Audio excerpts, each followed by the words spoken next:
Hi, this is Jeff from contentbyjeff.com, and in this video I wanted to give you a few tips to avoid getting ripped off by voiceover artists when you're hiring them for creating your products. There's a lot of people out there that are hiring freelancers over the internet, and when you start doing that, you do run the risk of kind of, taking a leap of faith and not knowing whether you're going to get a great product or not. So with these few tips, hopefully you can avoid any of the pitfalls that I've seen come up over and over again.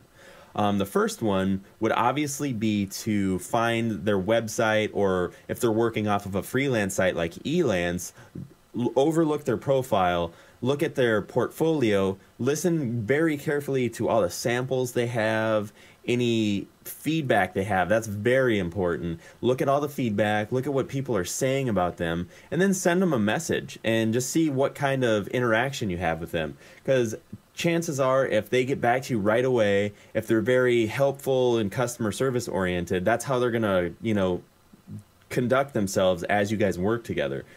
And then the next thing that you want to do is maybe take on a small job.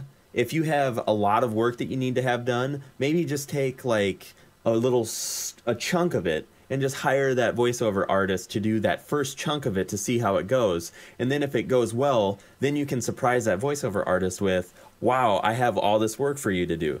And it just helps to kind of get a feel for how things are going to go before you commit 100% to like all this work that you may have. And then third, another really good way to avoid, any kind of mishaps with voiceover artists is have them read a sample of whatever it is you're going to have them do.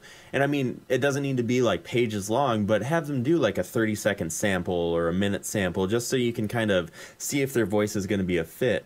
And most times, if you're communicating with a voiceover artist and you ask them to do that and they won't do it, that's just an indicator that you may not want to go with them because they're not going to be very accommodating to your needs. And in reality, a 30-second clip wouldn't take that long at all. And another thing you could do is, if they're on a site like Fiverr or something like that, you could either order a gig and have them do that sample, or you could just say, hey, I'll give you $5 or $10 or whatever it may be to just do this sample quick. I just want to make sure that, your voice is a match for what I want. With these 3 tips, that'll help you to kind of avoid the pitfalls of hiring a freelancer online that you've maybe never met before or worked with before.